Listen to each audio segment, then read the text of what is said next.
The sip and see for my son was a beautiful affair, except for one detail. My husband's entire family was absent. I didn't get angry. Instead, the next day, I terminated a $350,000 project contract with my sister-in-law's husband. My name is Amy. I'm 32, a landscape architect. I own a small firm, but it provides a good living.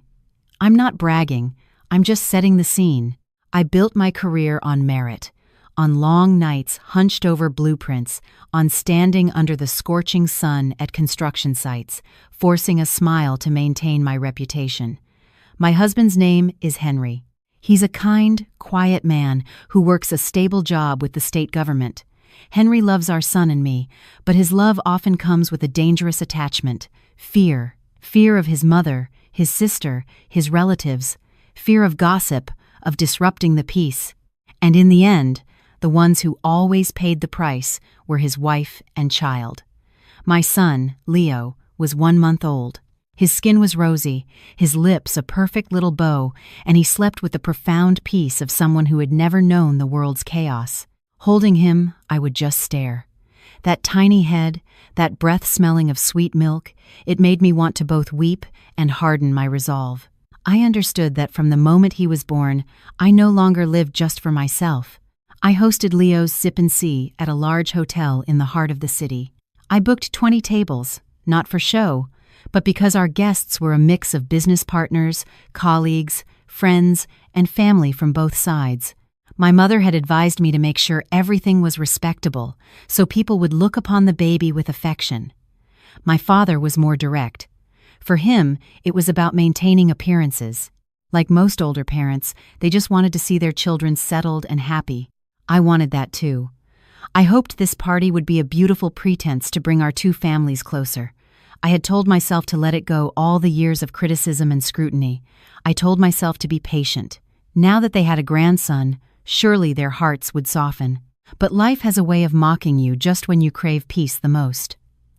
Right before the event began, the hall manager approached me and whispered that my in-laws' table, fully set, remained completely empty. I glanced at the head table. Henry and I were seated there. My parents sat opposite us, and next to them was a chillingly empty stretch of chairs.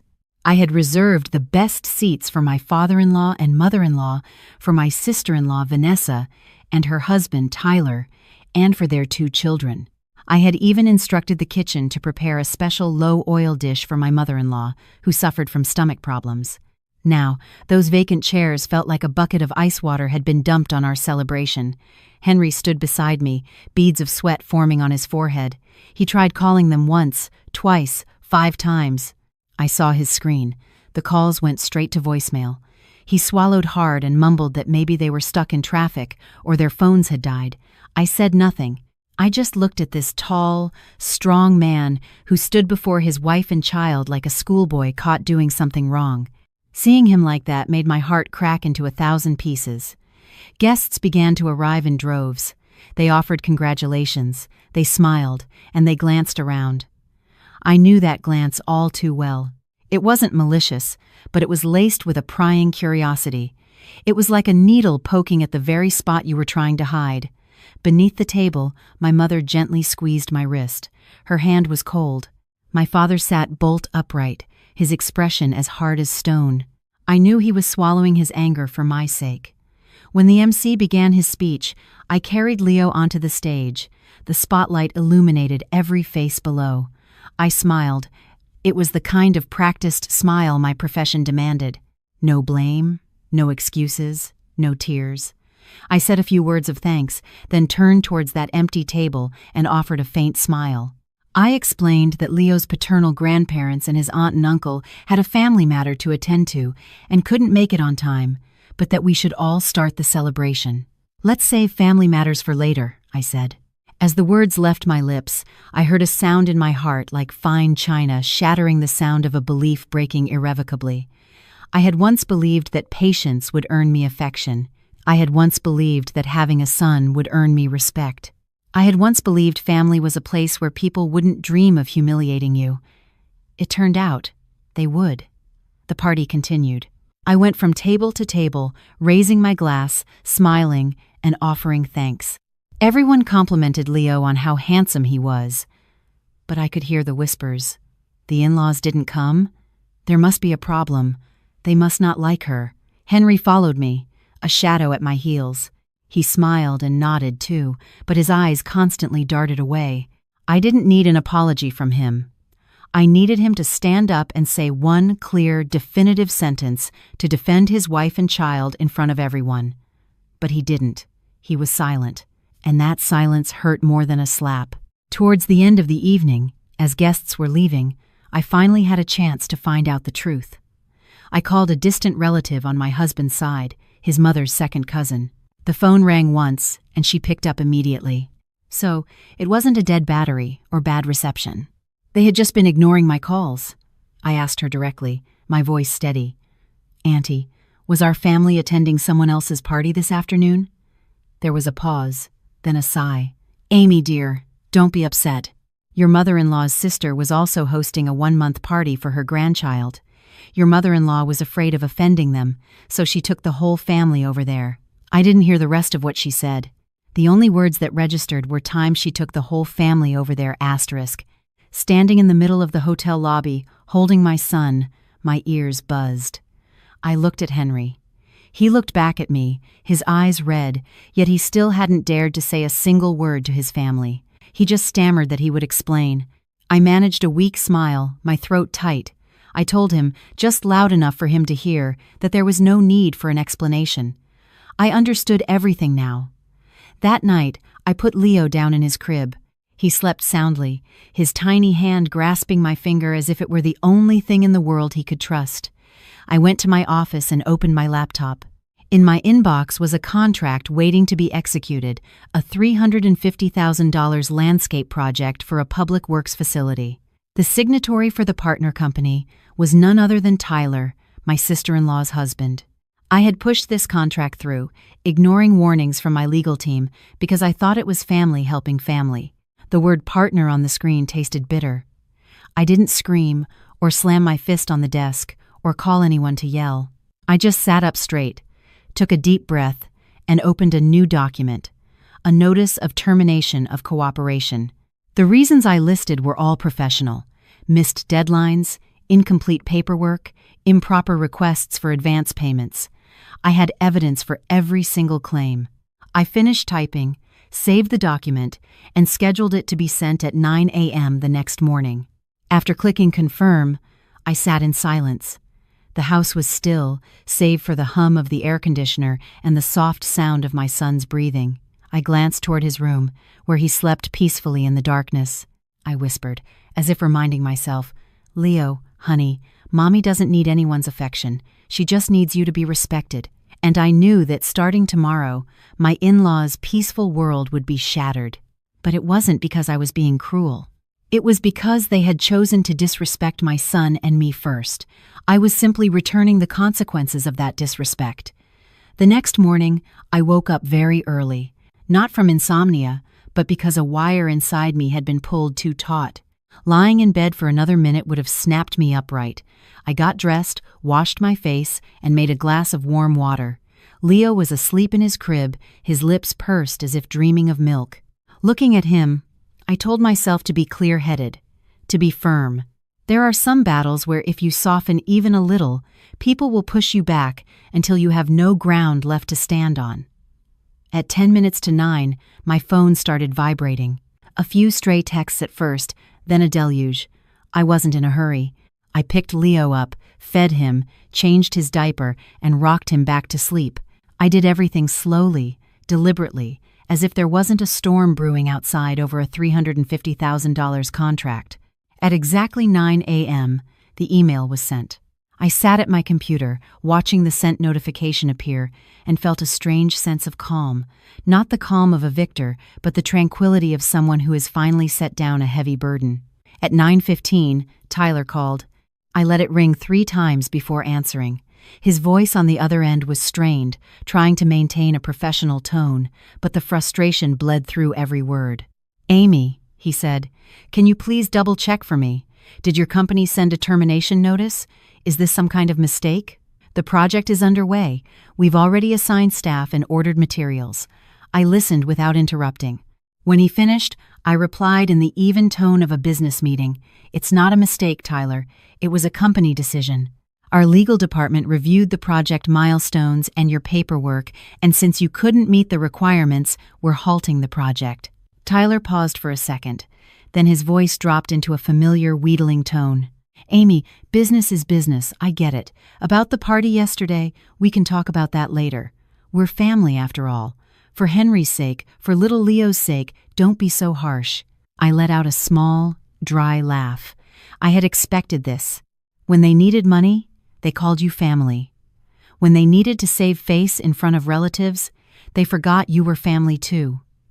"You're right," I said. "Business is business, which is exactly why we need to proceed professionally. My company can't risk an entire project and team on the basis of the word family." Tyler started losing his patience. His voice rose, revealing his true colors. "You talk about risk, but do you know who I had to ask to get this contract? Henry's mother and sister ran around for weeks for this. You signed it, and now you're backing out. Have you thought about the consequences? You're going to ruin us, Amy." I paused. The word ruin rolled off his tongue so easily, as if I were the one causing it. I glanced toward my son's room. Leo was still asleep, his tiny fists curled like new leaves. I spoke slowly. "Tyler, I signed because I trusted them. I trusted my mother-in-law, I trusted Henry, and I trusted my sister-in-law. But do you know what your mother-in-law and your entire family did yesterday, on the day of my son's 1-month celebration?" Tyler was silent. I knew he knew. He just wanted to ignore it, to change the subject. I continued, my voice steady. "If people are willing to abandon their own grandson in front of the whole world, then I have no reason to break my back to save your company. We're done here." "Amy," Tyler growled, "you do this, and you're destroying your own family." I replied without hesitation. My family was already destroyed the moment I saw those empty chairs at the head table. I'm just the one who stopped pretending. I hung up. My hand wasn't shaking. I put the phone down and stood up to open the curtains, letting more light in. The morning sun fell on the floor, thin as paper, but it made me feel like I could breathe again. Less than 5 minutes later, my mother-in-law, Carol, called. I never called her by her first name to her face. I still used Mom as a basic courtesy. But in my heart, the word no longer held any warmth. The moment I answered, her voice grated like a knife. "Amy, what kind of game are you playing? Who do you think you are, canceling Tyler's contract? Are you trying to destroy this family's livelihood?" I heard every word. And I heard what she didn't say. She didn't ask how Leo was. She didn't mention the party. She didn't ask if I was upset. She only asked about the contract. "Is the contract the only reason you called, Mom?" I asked. She faltered for a moment, then quickly changed the subject. "I already told you about yesterday. There was an urgent family matter with my relatives. I had to be there. You're still young. You don't understand how to navigate these things." A laugh escaped me, not loud, but sharp. "Navigating family politics is one thing, Mom. But leaving your daughter-in-law to hold her baby in front of 20 tables of guests, to be stared at and questioned, while the entire family turns off their phones, what kind of navigation is that?" She exploded. "You insolent girl! Are you blaming me? I'm your mother-in-law. I don't owe you anything." I gripped the phone tightly. I wanted to scream, to drill every word into her ear, but I remembered Leo was sleeping. I reined it in and said slowly, "You don't owe me anything, but you owe your grandson a blessing. You owe your grandson your presence." She was silent for a beat, then deflected everything back onto me. "He's just a baby. What does he know? The important thing is that as a woman, you need to know how to be patient. A woman who is too stubborn will break up her family." That sentence sent a chill down my spine. I suddenly understood. In her eyes, I wasn't a person. I was a woman, a thing that had to be patient, while a man like Henry, whose silence bordered on cowardice, was forgiven because he was a man. "You want me to be patient? Fine. But to what extent?" I asked. "Until I'm disrespected? Until I have to beg people to show affection to my own child?" She yelled, "Enough! You canceled the contract, so you can deal with explaining it to your company." If Tyler's business collapses, I won't let you get away with it, I replied, still calm. You can do whatever you want, Mom, and I will do what's right for my company and for my son. She threw one last sentence at me like a nail in a coffin. You think you're so smart, don't you?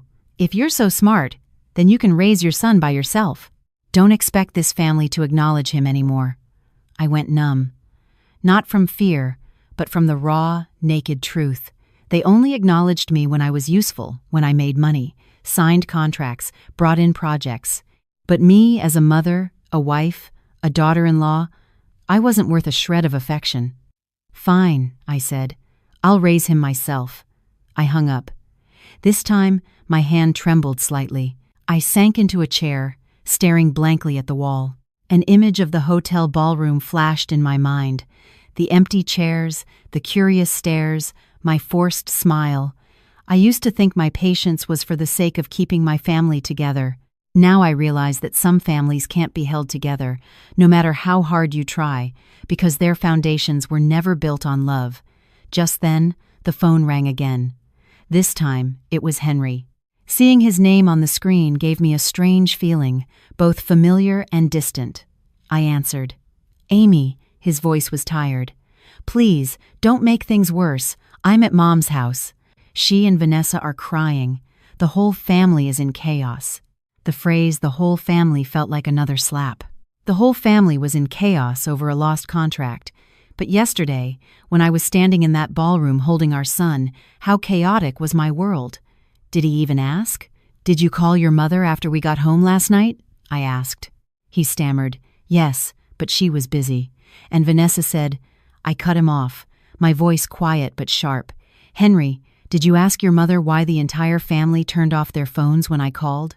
He was silent, a silence as heavy as a stone. Amy, Mom is Mom. Please try to understand. At that point, I wasn't angry anymore. I just felt a deep, permeating sadness that reached the roots of my teeth. Don't ask me to understand anymore, I said. I've been understanding for 5 years. The result is that my son is treated like an excuse for people to show off, and I'm treated like a contract signing machine. His voice started to get defensive. You're disrespecting my family by saying that, I replied. Your family disrespected your wife and child first. He sighed heavily, as if about to argue, then lowered his voice.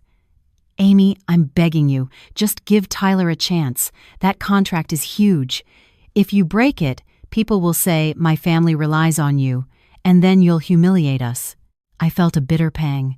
So his greatest fear wasn't his child being hurt, but what people would say. He feared gossip more than his wife's tears. I asked one final question, slowly. Henry, do you remember when I was on stage yesterday and I said we'd save family matters for later? When do you think later is? He didn't answer. I continued, my voice soft but cold. Later is now. I'm not screaming or breaking things, but I'm not being patient anymore either. If you want me to give Tyler a chance, then answer one question for me, honestly. Yesterday, did you feel I was humiliated? The line was silent for a very long time. Then, he said quietly, I did. And what did you do to protect me? I asked. He choked up. I could hear his ragged breath. You did nothing, I said. You stood there and let me take it. I didn't know what to do. He burst out. I looked at my son, my heart hardening, but not out of spite. I said slowly, if you don't know what to do, then at the very least, don't drag me back to be the one who carries the burden for everyone. I hung up. And in that moment, I understood something. Canceling the contract was just the tip of the iceberg. The real issue was this marriage. If I didn't save myself, no one would. That afternoon, my dad called. His voice was deep and warm. Amy, are you okay? Your mother has been pacing all morning. Hearing my father's voice, a lump formed in my throat. I forced a smile. I'm okay, Dad. He paused, then said, Daughter, a home is a place you return to for support. If you go home and get hurt, then stand up straight. Your mother and I aren't rich, but we can raise our grandchild, and we can take care of you. I bit my lip to keep from crying. Thank you, Dad, I said. After hanging up, I picked Leo up and pressed my cheek against his forehead. I whispered, Did you hear that? Grandpa loves you. A warmth spread through me like a glowing ember. I knew I wasn't alone. Later that afternoon, the doorbell rang. I checked the security camera. Carol was standing there, and next to her was Vanessa, Henry's sister. Vanessa wore heavy makeup and bright red lipstick, as if she were out for a day of fun, not coming to talk to her sister-in-law. Behind them, I could see the faint outline of Tyler. I didn't open the door. I took Leo into his room and laid him down, then came back and pressed the intercom button. "Mom, Vanessa, what can I do for you?" My mother-in-law's voice was sharp. "Open the door. Are you trying to hide? Do you think this is over just because you locked the door?" I replied calmly. "I'm not hiding. I just don't want you coming in and raising your voice in front of Leo." Vanessa cut in, her tone dripping with acid. "You act so innocent. You pull one stunt and my whole family is in chaos, and now you're preaching about morality?" I looked straight at the camera. "Vanessa, you call me your sister, so speak to me with respect. Say what you want, but don't forget what you did yesterday." They went quiet outside. I knew they hadn't expected me to confront them directly. My mother-in-law changed her tune, feigning softness. "Amy, about yesterday, it was a difficult situation for me. But let's let bygones be bygones. Open the door so we can talk properly. Think of what the neighbors will say." A bitter smile touched my lips. Again with the neighbors, again with appearances. "You want to talk? Then talk from out there." "I can hear you," I said. Outside, Tyler spoke up, trying to sound gentle. "Amy, please let me in for a few words. I'm being sincere." "No need to come in. Just say it," I replied.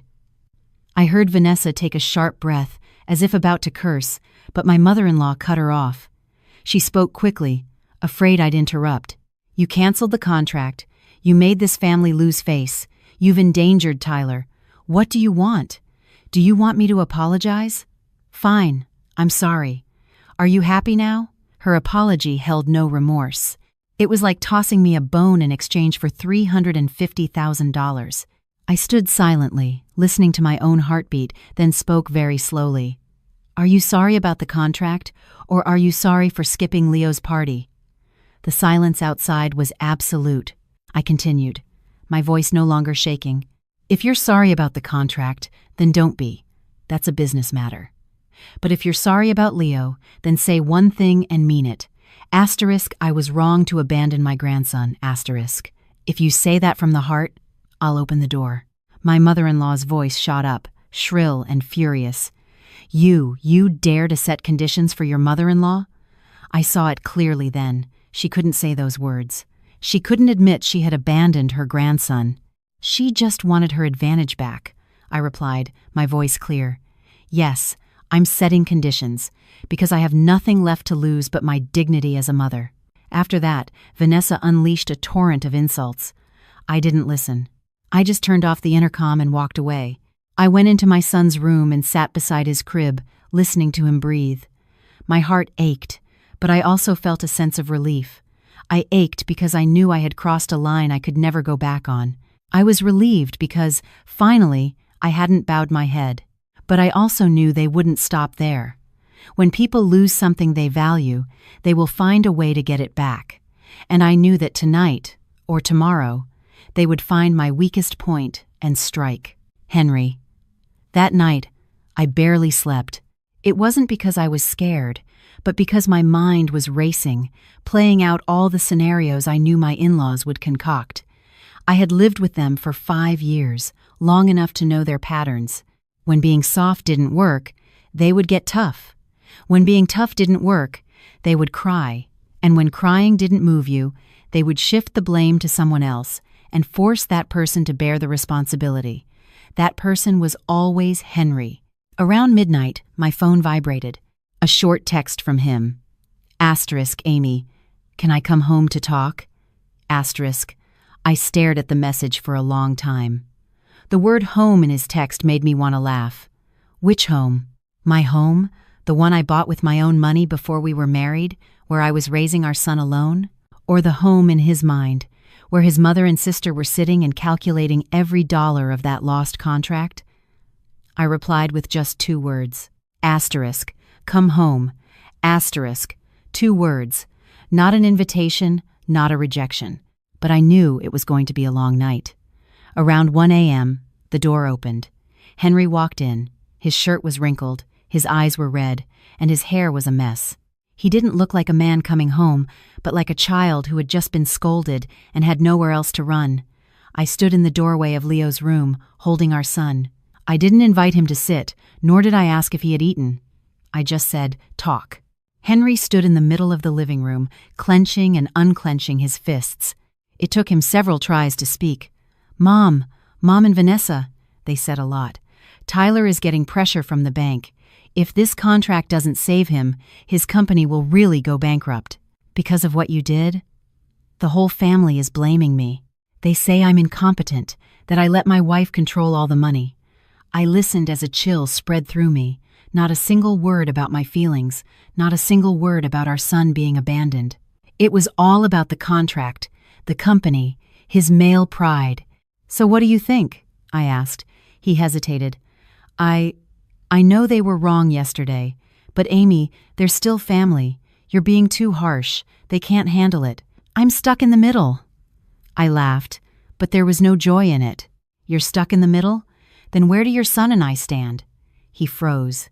I looked him straight in the eye and said slowly, "Henry, yesterday, if you had walked onto that stage, just put your hand on my shoulder and said one sentence times, 'My family is running late. I apologize on their behalf,' times just that. Would you have done it?"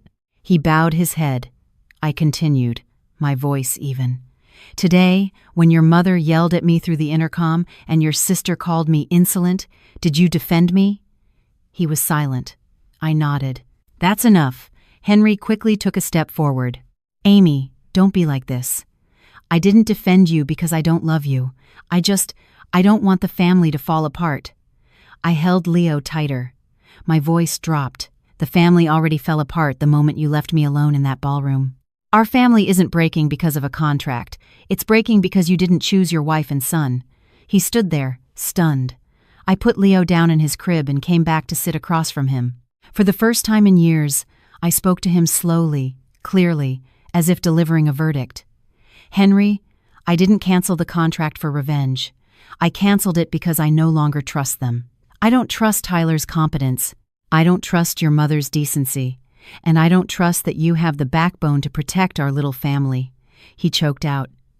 "I can talk to Mom. To Vanessa, get them to apologize to you." I shook my head. "I don't need their apology. I need you to answer one question." He looked up. "If tomorrow your mother and sister forced you to choose on one side, me and Leo, and on the other, their family and Tyler's contract, who would you choose?" The question hung in the air like a stone. I watched him without blinking. He opened his mouth, then closed it again. I could see the panic in his eyes, not the panic of losing his wife, but the fear of losing his mother, of being labeled a disrespectful son, of being ostracized by his relatives. A minute passed, then 2. Finally, he whispered, "Amy, please don't make me choose." My heart ached, but only for a moment. I nodded, as if I'd known all along. "Then you've already chosen." He flinched. "No, Amy, I haven't." I cut him off. "When you don't choose your wife and child, you have already chosen them." The air in the room was so thick I could hear the clock ticking. Leo stirred in his crib, letting out a soft whimper as if sensing the tension. I went to pick him up, turning my back to Henry. "Go back to your mother's house, Henry. You can't help anything here anymore." He was horrified. "You're kicking me out?" "No," I replied. "I'm sending you back to where you belong." He stood silently, then suddenly dropped to his knees in front of me. I froze. In 5 years of marriage, this was the first time he had ever kneeled, but I didn't feel moved. I only felt pain. "Amy, I'm begging you, for our son's sake, reinstate the contract." "I promise. I'll be different from now on." I looked at the man kneeling at my feet. I suddenly remembered our wedding day. He had held my hand, trembling, and promised to shelter me from the rain. Now, at the first sign of a storm, he was hiding behind his mother. I spoke very softly. "Get up, Henry. Kneeling before me won't make you a better father," he cried, real tears. His sobs were choked, masculine, and broken. But in those sobs, I didn't hear a single apology to our son, Only pleas for me to save times his time's family. I turned away. Go home. I'm tired. He wouldn't move, still kneeling. Amy, if you don't reinstate the contract, my mother will force me to divorce you. I whipped around to look at him. Well then, that's better. At least we can stop beating around the bush. He was stunned. Listen to me carefully, I said, enunciating every word. If we get divorced, it won't be because I destroyed your family. It will be because you are not fit to be a husband or a father. With that, I carried Leo into the bedroom and closed the door, leaving him alone in the living room. He sat out there until almost morning, then left quietly. The next morning, just after I had finished feeding Leo, my phone rang. It was my father. Amy, some people from your husband's family came to see your mother and me this morning. I tensed. What did they say, Dad? Carol and Vanessa came. They were crying, saying you canceled the contract and made their whole family suffer. Carol even said you look down on the paternal side of the family and won't let your grandson acknowledge his relatives. Hearing that, my heart seized. They had started to attack my most vulnerable point, my son. What did you say? My father's voice was low but steady. I told them straight. The boy is my grandson, but he's their grandson too. If you want to acknowledge him, you must first learn to respect his mother. No one has the right to use a child as a bargaining chip for a contract. Tears welled in my eyes. Thank you, Dad, I whispered. My father sighed. Daughter, I can see it now. That family isn't simple. You need to think carefully about your next steps. After hanging up, I sat in silence for a long time. I knew that from this day forward, the fight would no longer be about a contract. It would shift to something much more terrifying. The rights of the paternal grandparents, the right to claim a grandchild, the right to interfere in my son's life. And just as I predicted, that afternoon, my mother-in-law called again. This time, her tone was completely different, so soft it was artificial. Amy, I visited your parents this morning. After talking with them, I've had some time to think. I was a bit hot-headed yesterday. Let's just forget about it. Reinstate the contract for Tyler. I promise, from now on, I'll treat Leo like gold. The phrase, treat Leo like gold, made my blood run cold. I asked very quietly, are you planning to treat Leo like gold, or the contract like gold? She paused for a second, then gave a forced laugh. You're being unfair to me, dear, I continued in an even tone. If you want to acknowledge your grandson, you have to acknowledge his mother too. Can you do that? Silence on the other end. I added, calmly. If you still see me as just a woman who needs to be patient, then don't expect to teach my son how to be a decent human being. She started to cry for real, a choked, self-pitying sound. You're so cruel. He's my only grandson. I closed my eyes. My heart ached, but my mind was clear. Precisely because he is your only grandson, you should never have abandoned him in front of the world. I hung up. That evening, Henry texted me. Asterisk, my mom says if you don't reinstate the contract, she will file for visitation rights. Asterisk, I stared at the message, my heart sinking. I knew they were ready to drag the law into this to pressure me. But I also knew Leo was with me. I had done nothing wrong. I was not afraid. I carried my son out to the balcony and watched the city lights come on. I whispered to him, Leo, honey, I won't stop anyone from loving you, but I will not let anyone use you to trade for money. And I understood that from tomorrow on, things would enter a new phase. It would no longer be a struggle over a contract, but a struggle over a child. From that night on, I lived in a strange state of being, both calm and taut as a violin string. On the surface, the house was quiet. My son slept well, and I went to work, attended meetings, and signed documents as if nothing had happened. But inside, I knew my in-laws wouldn't give up so easily. They were used to holding the knife. Now that I had taken it from them, they would find a way to stab me back, regardless of who was right or wrong. The next morning, I dropped Leo off at my mother's. She took him from my arms, her eyes searching mine. I smiled and said I was just heading to work for a bit and would be back soon, but in my heart, I knew today might not be peaceful. Sure enough, just after 9 a.m., my secretary informed me that I had a visitor who claimed to be family. I glanced at the security monitor in the company lobby. Vanessa stood there, dressed immaculately, holding a designer handbag, her face a mask of ice. Beside her was a middle-aged man who looked like a lawyer. I took a breath and told my secretary to send them up. Vanessa walked in and immediately scanned my office, her eyes filled with unconcealed displeasure. She sat in the chair opposite me without a greeting and pulled a stack of papers from her bag. "Amy, I'll be direct to save time. My mother didn't want to make a scene, but you've pushed her too far. This is a letter of authorization from Henry, retaining this lawyer to advise on securing visitation rights for Leo." I looked from the papers to the man. He gave a slight nod, his voice professionally measured. "Miss Davis, by law, the paternal side of the family has the right to visit the child. If you obstruct this, your in-laws can file a petition with the court." I wasn't angry. I was just sad that they had resorted to this so quickly. I asked calmly, "Does Henry know you two are here today?" Vanessa smirked. "My brother knows. He's miserable, and you're the one who put him in this position." "What kind of wife are you?" I nodded slowly. "So he agrees to let his family use our son as leverage against me." Vanessa laughed coldly. "Don't try to sound so noble. He's our family's grandchild. We have rights." I looked her straight in the eye, my voice dropping. "Let me make something perfectly clear to you. He is my son and Henry's son, not the collective property of your family." The lawyer interjected, trying to mediate. "Miss Davis, it's best if both parties can come to an agreement. The family doesn't want this to become a public matter, but if you maintain this hardline stance, it could be disadvantageous for you." I let out a small laugh. "Disadvantageous how? I've raised my son since birth.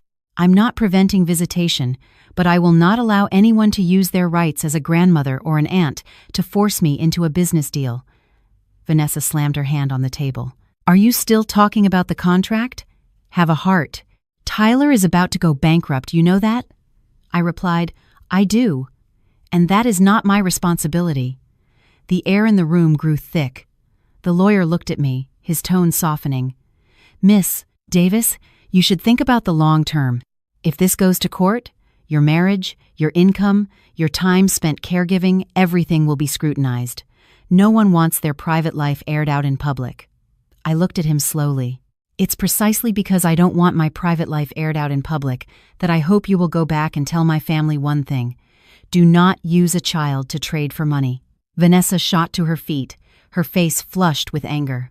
"Don't think you can do whatever you want just because you have money. You've disgraced our entire family." I stood up too.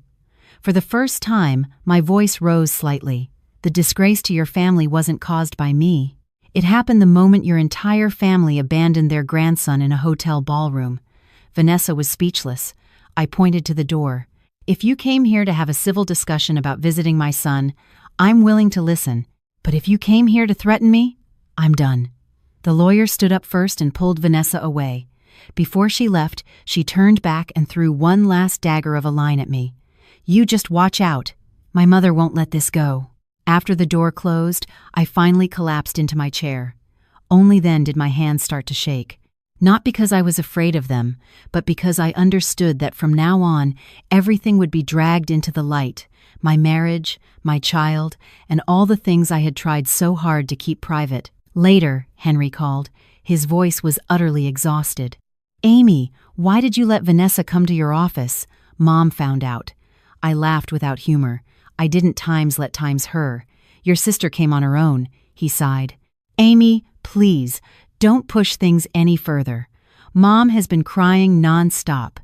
She said if you don't reinstate the contract, she'll consider this daughter-in-law lost to her." I was silent for a moment, then asked, "And what about you?" He faltered. I'm in the middle." I cut him off. "Don't say that anymore. I'm tired of hearing it." He lowered his voice. "Amy, I'm begging you, for our son. Soften up a little."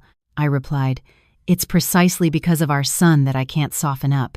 He was silent. I continued very slowly. "Henry, do you know what I'm most afraid of? It's not the court. It's your family. because they don't truly love our son. They love their own interests more." He choked out, "My mother loves her grandson." I gave a sad smile. She loves him, yet she abandoned him? She loves him, yet she uses him to threaten his own mother? I don't dare accept that kind of love. He was quiet for a long time, then asked, If my mother really files a petition, what will you do?" I looked out the window, where the afternoon sun cast a golden glow on the buildings. "I will go to court," I said, "and I am not afraid." That evening, I went to my parents' house to pick up Leo. My mother held him but kept looking at me with worry. My father poured tea, his voice slow. "Any news from their side, dear?" I told them about Vanessa and the lawyer. My mother gasped. "My goodness, they would really do that?" My father grew pensive. "Don't panic. The law is on the side of the primary caregiver. Just stay strong." I nodded, but in my heart, I knew this wasn't just about the law. It was about humanity. And that was something I was rapidly losing from my in-laws. That night, when I got home with Leo, I found Carol already sitting in my living room. She wasn't with Vanessa or Tyler this time, just her, alone. Her hair was pulled back neatly, she wore a dark blouse, and her face was etched with fatigue. I froze. She stood up, her voice completely different from before, not shouting, not acidic, just hoarse. "Amy, I came to talk to you." I put my bag down, took Leo straight to his room and put him in his crib, then came back out. I didn't offer her a drink. I just sat down across from her. She looked around the house, her gaze lingering on the crib, and her voice softened. "Does the baby sleep well?" "He does," I replied. She was quiet for a moment, then let out a long sigh. "Amy, I was wrong. The day of the party, I was wrong. I didn't realize how much it would hurt you." It was the first time I had heard her say the word wrong without anger or denial. My heart stirred slightly, but I remained silent. She continued, her voice growing smaller. "I didn't abandon my grandson because I don't love him. I was caught up with relatives, with keeping up appearances. I thought you would understand." I asked very quietly, "Did you ever think about me standing there alone, holding my son?" She bowed her head. "I did. Afterwards, I thought about it, and I felt terrible. I looked at her for a long time. In that moment, I didn't see her as my mother-in-law, but as an old woman who was also afraid of losing face, afraid of what people would say. But I also knew that her regret might not be enough to overcome the greed of her entire family." She looked up, her voice trembling. "Amy, I'm begging you, reinstate the contract for Tyler. He's Vanessa's husband. If his business collapses, their family falls apart. I promise. From now on, I won't interfere in your marriage. I'll treat Leo like a treasure." I closed my eyes. The conversation had circled right back to where it started, the contract. I opened my eyes and said slowly, "Mom, if Tyler didn't have this contract issue today, would you be sitting here apologizing to me?" She was silent. I continued, my voice not accusatory, just sad. "Are you here for your grandson or for the $350,000? She burst into tears, real, unrestrained sobs. I'm in a terrible position, Amy. Tyler took out a loan in my name. If his company goes under, I'll lose my house." Those words struck me like a knife. It wasn't just about her son-in-law. Her own home was tied up in the contract I had canceled. I was stunned. I understood now. They didn't just need money. They needed me to save their entire family. "How much did you co-sign for?" I asked. She sobbed harder. "Over $100,000. I closed my eyes again. That amount was large enough to make a mother-in-law kneel before her daughter-in-law. I sat in silence for a long time, my mind racing. I thought of Leo sleeping peacefully, of Henry's helplessness, of my parents' quiet support.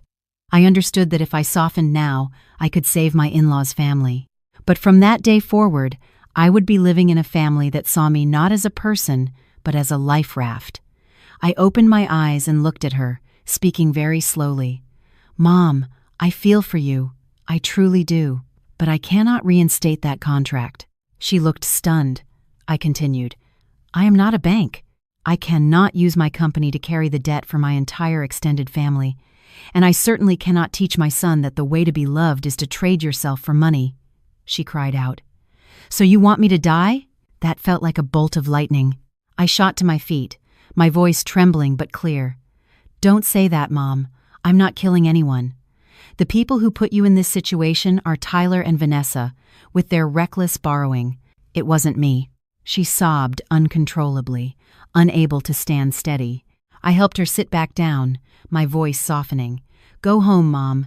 Get some rest. I won't change my mind about the contract, but I won't forbid you from seeing your grandson. If you want to visit Leo, my door is open." She looked at me, her eyes a mixture of resentment and helplessness. "You are too hard." "No, Mom," I replied. "I just don't want my son to grow up in a family that only knows how to use each other to survive." She stood up silently and walked to the door. Before leaving, she turned and said very quietly, "Amy, if this family falls apart, I will have failed our ancestors." I watched her go, my heart aching as if it were being squeezed. But I knew that some failures were not of my making. That night, I sat by Leo's crib for a long time. I knew that after today, my in-laws had no more soft approaches left, and their next move would likely be to force Henry to sign the papers. Just as I predicted, 2 days later, Henry came home again. This time, he didn't come in the dead of night, but in the middle of the afternoon. I had just finished bathing Leo when I heard the key in the lock. My heart tightened. There are moments when, no matter how prepared you are, you still can't help but tremble. He walked in holding a folder. His shirt was wrinkled, his tie was crooked, and his face was gaunt.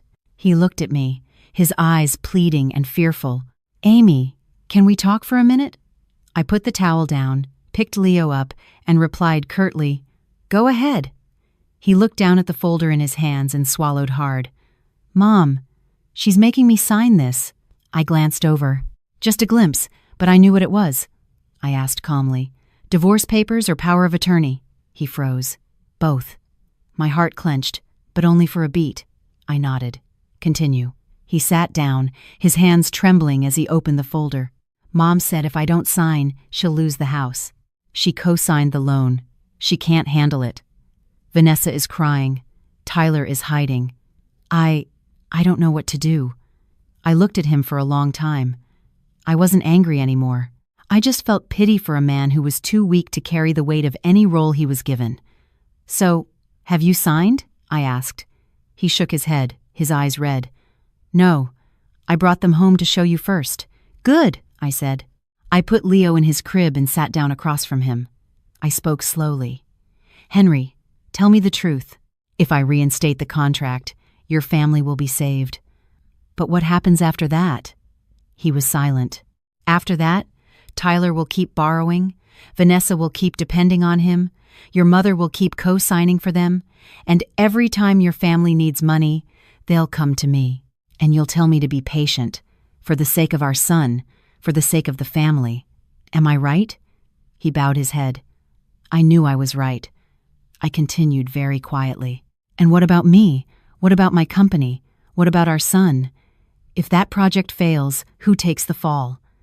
He choked out, I will." A sad smile touched my lips. "With what? Is your monthly salary even enough to cover the interest on the loan?" He was speechless. I stood up, poured him a glass of water, and placed it in front of him. For the first time after days of tension, my voice was gentle. "Henry, I don't resent your mother or Vanessa, but I'm afraid of one thing. If I save your family today, I will lose my own tomorrow." He looked up, his eyes shimmering. "I know, but my mom, she threatened to kill herself. That left me speechless. I stood frozen, my hands gripping the edge of the table. "She said that?" He nodded, his voice breaking. "She said if she loses the house, she has nothing left to live for." My mind flashed back to her sobbing in my living room, saying she had failed their ancestors. I understood. They were using her life to corner me. I sat down very slowly, my voice dropping. "Henry, do you really believe that?" He looked stunned. "Believe what?" "That your mother will die because of my contract." He was silent. "Or," I continued, "is your mother just using your fear to force you to sign, to force me to bow my head?"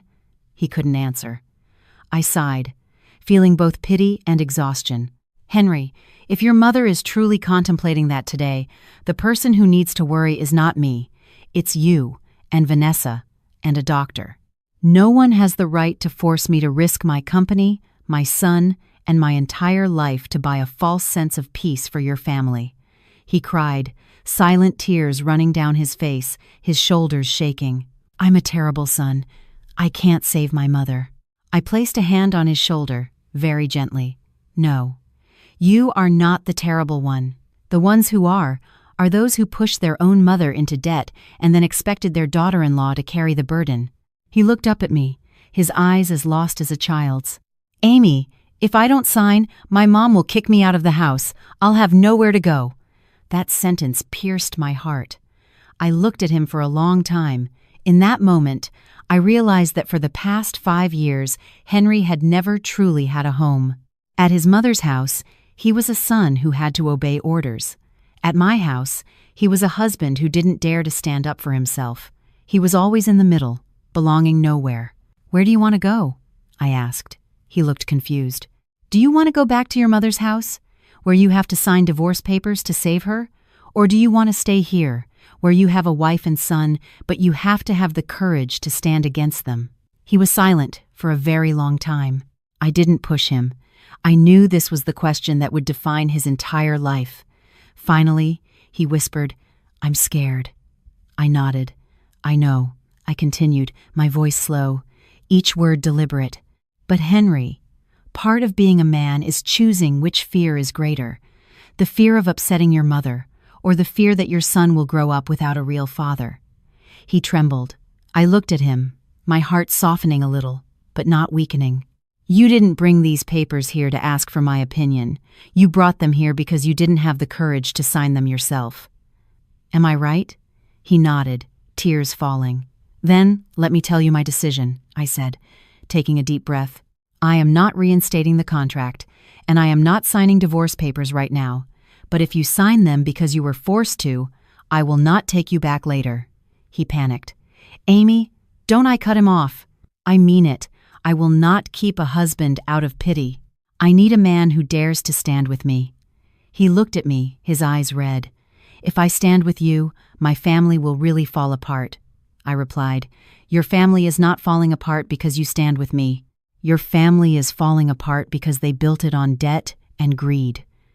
He buried his face in his hands and sobbed. I let him cry. Sometimes tears have to fall for a person to see clearly. A long time later, he looked up, his voice hoarse. Amy, if I go back and tell my mother that I won't sign, that I choose my wife and son, will you believe me? I looked at him for a long time. My trust had been fractured, but I answered honestly, I will believe you if you do it. He nodded sharply, as if making a resolution. I'm going back to Mom's. I'll make it clear to her. I walked him to the door. Before leaving, he turned and looked at Leo in his crib for a long time. His gaze was different then, not fearful, but pained. He looks so much like you, he whispered. I nodded. He looks like you too, but I hope he doesn't inherit your weakness. He bowed his head and left. That night, I stayed awake. I didn't call or text. I waited for a decision that would determine not just his life, but mine as well. Around 3 a.m., my phone vibrated. A short text from Henry, but each word was like a hammer blow. Asterisk Amy. I told Mom I'm not signing. Asterisk, my heart seized. I called him immediately. His voice on the other end was hoarse and tired, but strangely calm. Mom cried. Vanessa screamed. Tyler slammed the table. Mom disowned me, called me a disrespectful son. She kicked me out. I closed my eyes. And then what? I left. I'm sitting in the parking lot in front of her building. Hearing that, tears streamed down my face. I whispered, Come home. He choked out, You'll still have me? I paused for a beat, then replied, Come home. Your son is sleeping. He broke down crying. This time, he wasn't crying out of fear, but out of relief at finally having chosen. Around 4 a.m., he arrived. I opened the door. He stood there, with nothing but a small backpack. I looked at him and felt a strange surge of compassion. A man kicked out of his own mother's house for choosing his wife and child. He walked in and looked around the house as if it were his last refuge. I handed him a blanket and pointed to the sofa. "You can sleep here for now." He nodded without protest. Before I went to my room, I turned back and said very quietly, "Henry, I can't promise I'll forget everything, but today you did the right thing. I acknowledge that." He looked at me, his eyes tired but bright. I went into my room and sat by Leo's crib. He was sleeping soundly, unaware of how his world was changing. I gently touched his cheek and whispered, "Honey, today, your father chose you." But in my heart, I knew that choosing today didn't guarantee he could hold on tomorrow. My in-laws had run out of soft approaches. They wouldn't stop. And when they couldn't sway me or break Henry, they would likely find another way, one that was deeper and more insidious. That night, neither Henry nor I slept much. He was on the sofa, I was in the bedroom. Only a thin door separated us, but it felt like the distance of our entire past life. I could hear him tossing and turning, his muffled sighs, an occasional cough he tried to suppress so as not to wake Leo and me. Near dawn, Leo stirred and whimpered. I picked him up and went to the living room to make a bottle. The kitchen light was on, and I saw Henry still sitting on the sofa, his back against the cushions, his eyes bloodshot.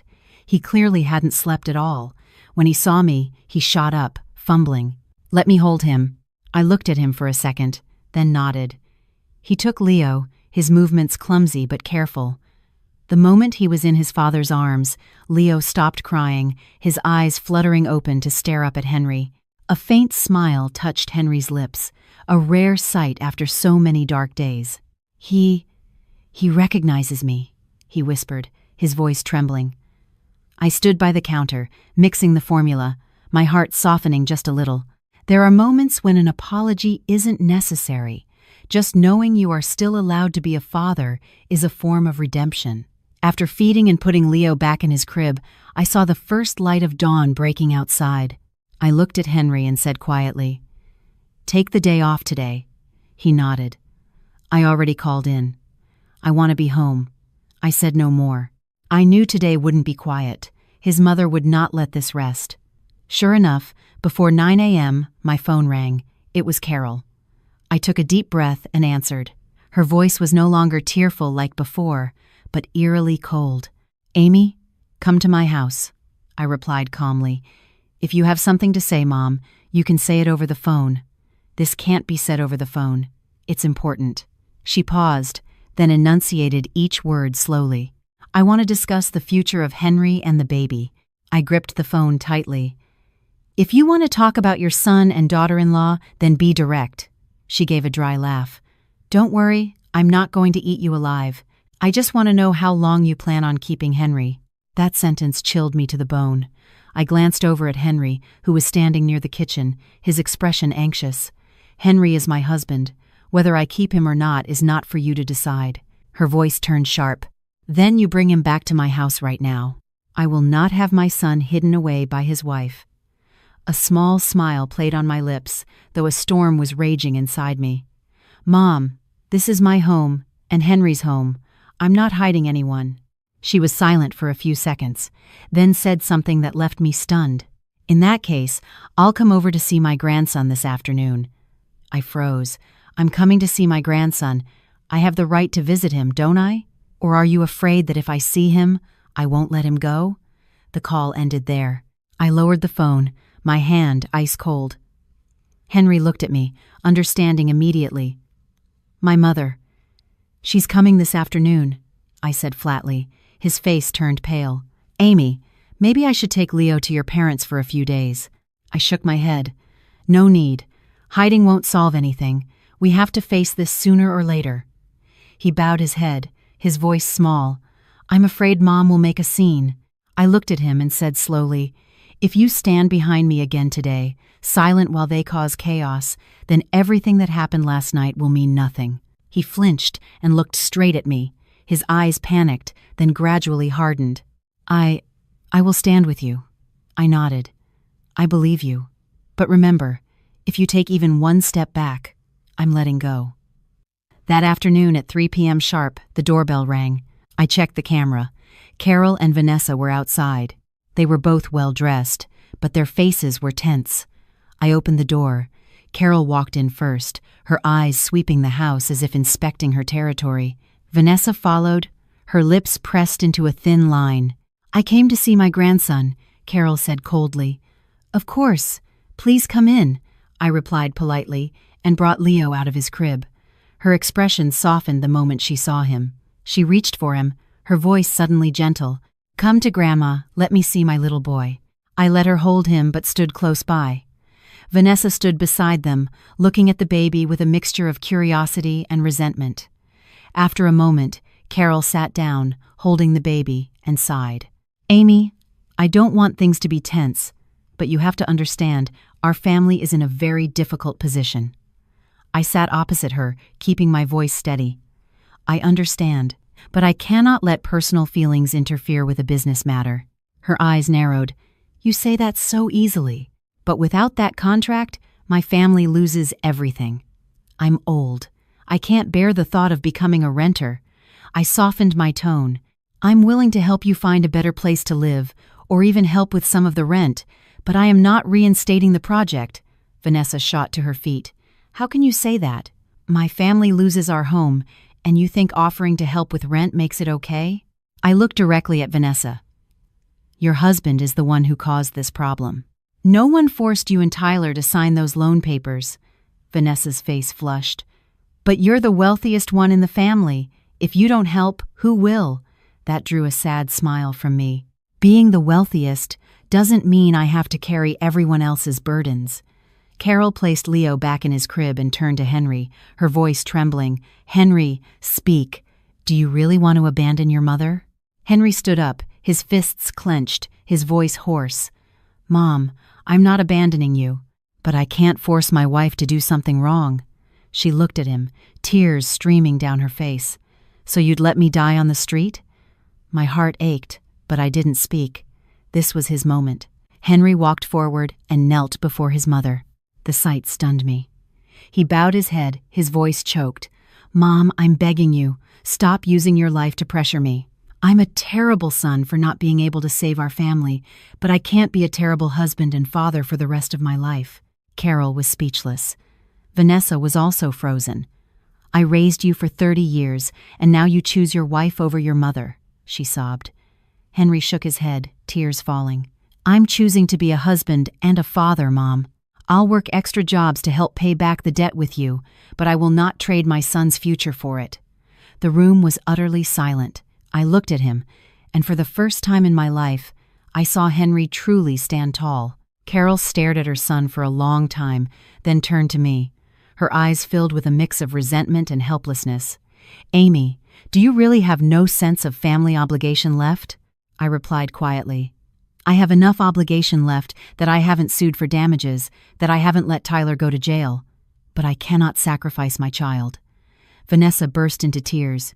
"You're so cruel. You've destroyed my family." I looked at Vanessa, my heart turning to ice. "Your family isn't destroyed because of me. Your family is destroyed because you trusted the wrong person." The tension was suffocating. Finally, Carol stood up, hugged Leo, and kissed his forehead for a long time before handing him back to me. She looked at me, her voice weary. "Fine. I won't force you anymore. I guess I'm just not blessed enough." With that, she turned and walked out. Vanessa shot me a resentful glare and followed. The door closed. I stood in silence for a long time, my heart pounding. Henry was still kneeling on the floor, his shoulders shaking. I walked over and helped him up. "Get up. Your son is watching." He buried his face in his hands and cried like a child.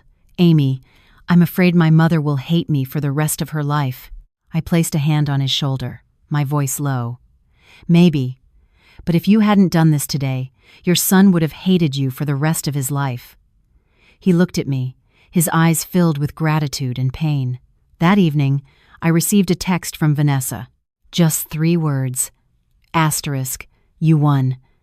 Asterisk, I stared at the screen for a long time, then deleted it. In my heart, I knew this wasn't the end. People like Vanessa, Tyler, and Carol, when their soft approach failed, they would find a hard one. And this time, their target might not be money, but my son, my reputation, and the very peace I was fighting so hard to protect. After Carol and Vanessa left, the house fell into a strange quiet. It wasn't a comfortable peace, but the unnerving calm of the sea before a storm. I knew there was an undercurrent churning below, waiting for the slightest touch to erupt. For 3 straight days, my in-laws didn't call, text, or visit. Henry received no more calls from his mother either. That silence didn't reassure me. It made me more anxious. On the evening of the 3rd day, as I was rocking Leo to sleep, my phone rang. An unknown number. I hesitated for a second, then answered. "Is this Amy Davis?" A man's low, raspy voice, unfamiliar. "Yes, this is she. My name is Lamb. I'm an old business acquaintance of Tyler's." Just hearing Tyler's name made my heart skip a beat. I kept my voice steady. "Why are you calling me?" There was a pause on the other end. Then he spoke slowly. "Do you have any idea how much your brother-in-law owes people?" I frowned. "That has nothing to do with me." "It does now," he said, his voice dropping, "because people are starting to ask about you." I shot to my feet, my heart pounding. "What do you mean? Tyler owes over $200,000 to loan sharks. He can't pay. The creditors are asking around, and they've heard you're the only one in the family with money and a company. They're looking for ways to approach you." A chill ran down my spine. "Approach me how?" "To apply pressure. Gently at first, with threats. If that doesn't work, it's hard to say.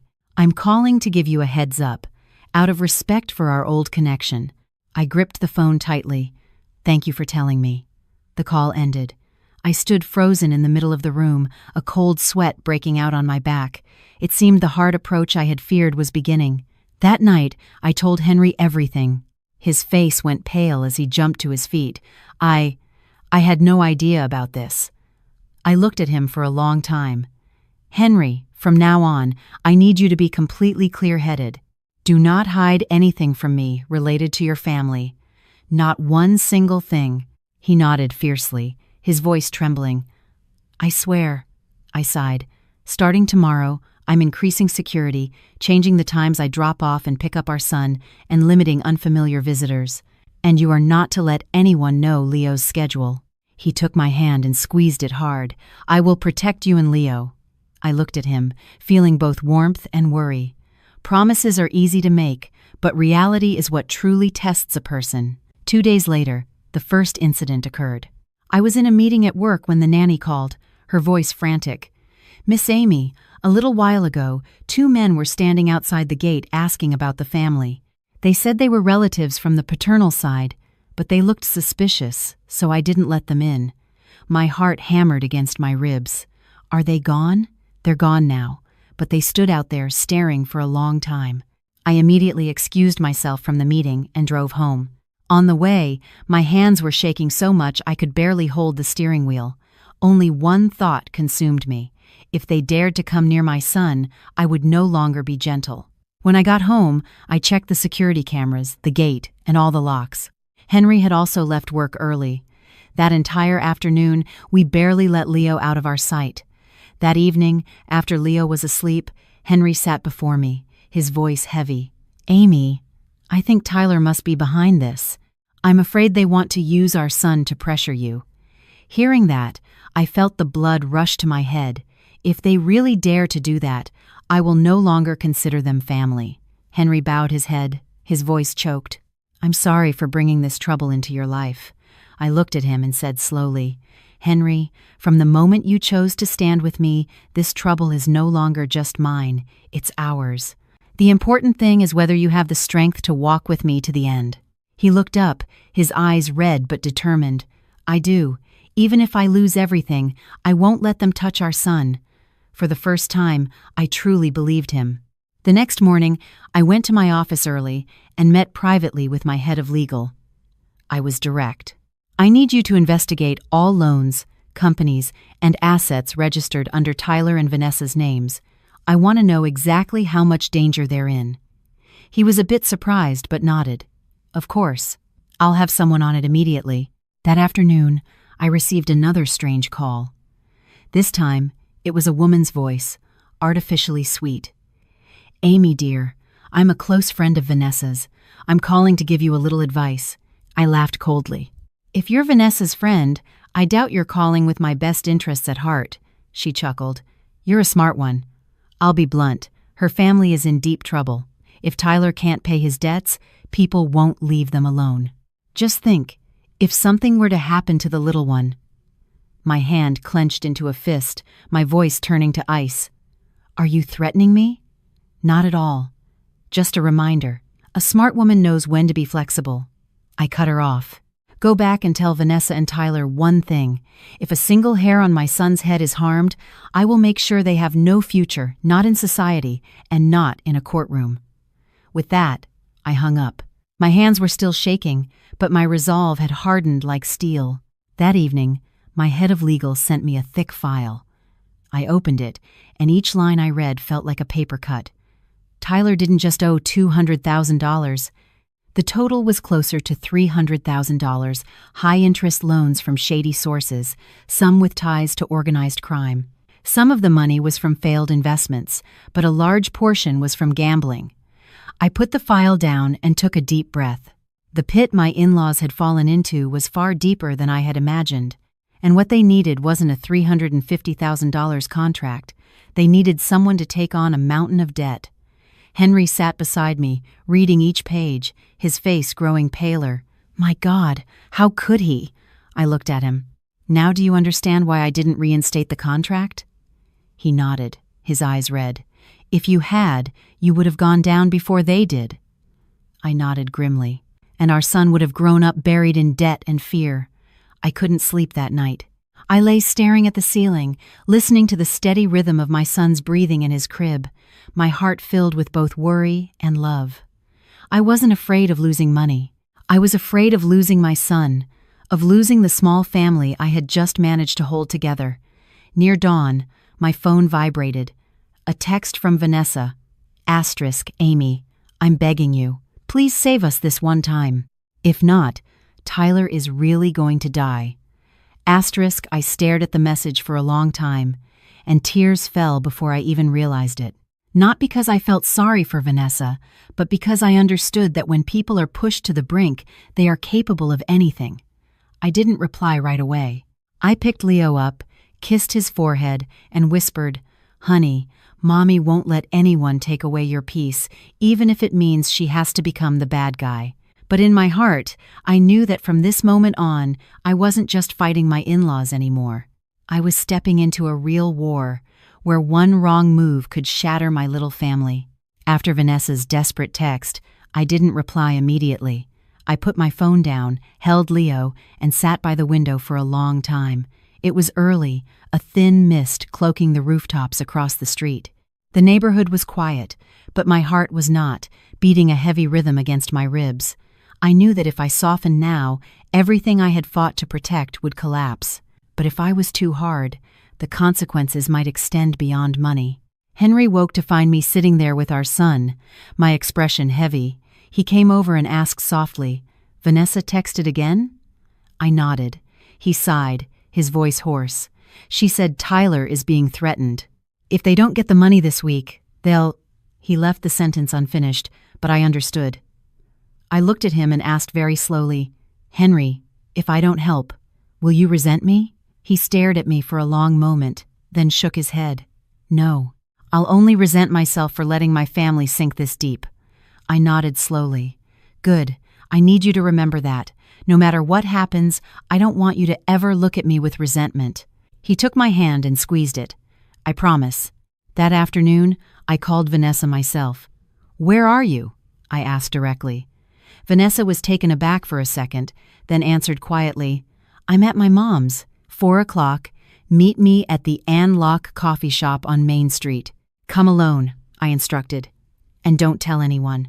Vanessa was silent for a beat, then her voice filled with hope. "Amy, are you going to help me?" "We'll talk when you get there," I said coldly, and hung up. I turned to Henry.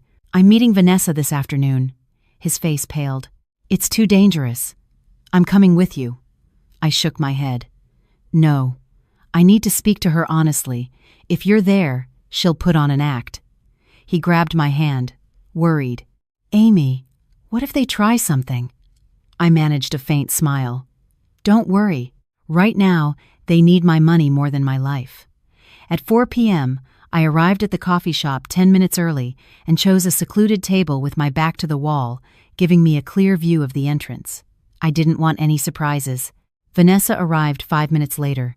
The moment she saw me, her eyes welled up. She rushed over and grabbed my hand, her voice trembling. Amy, please, you have to save us this time. I pulled my hand away and motioned to the chair. Sit down.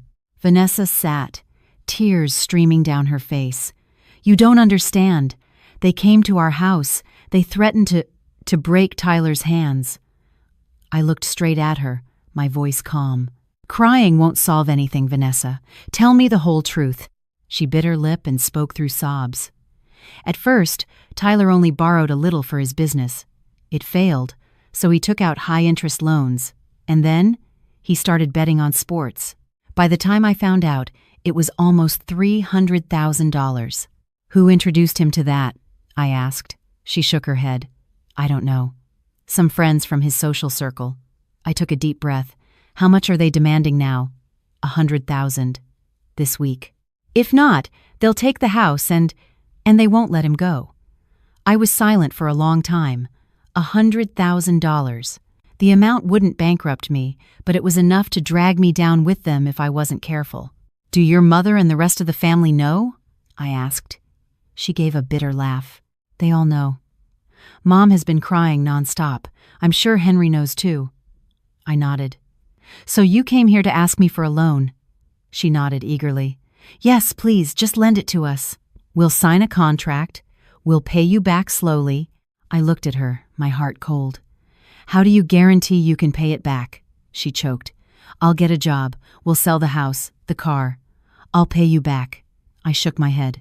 Your house is already mortgaged. So is the car. What will you pay me back with? Vanessa was silent. I spoke slowly, enunciating every word.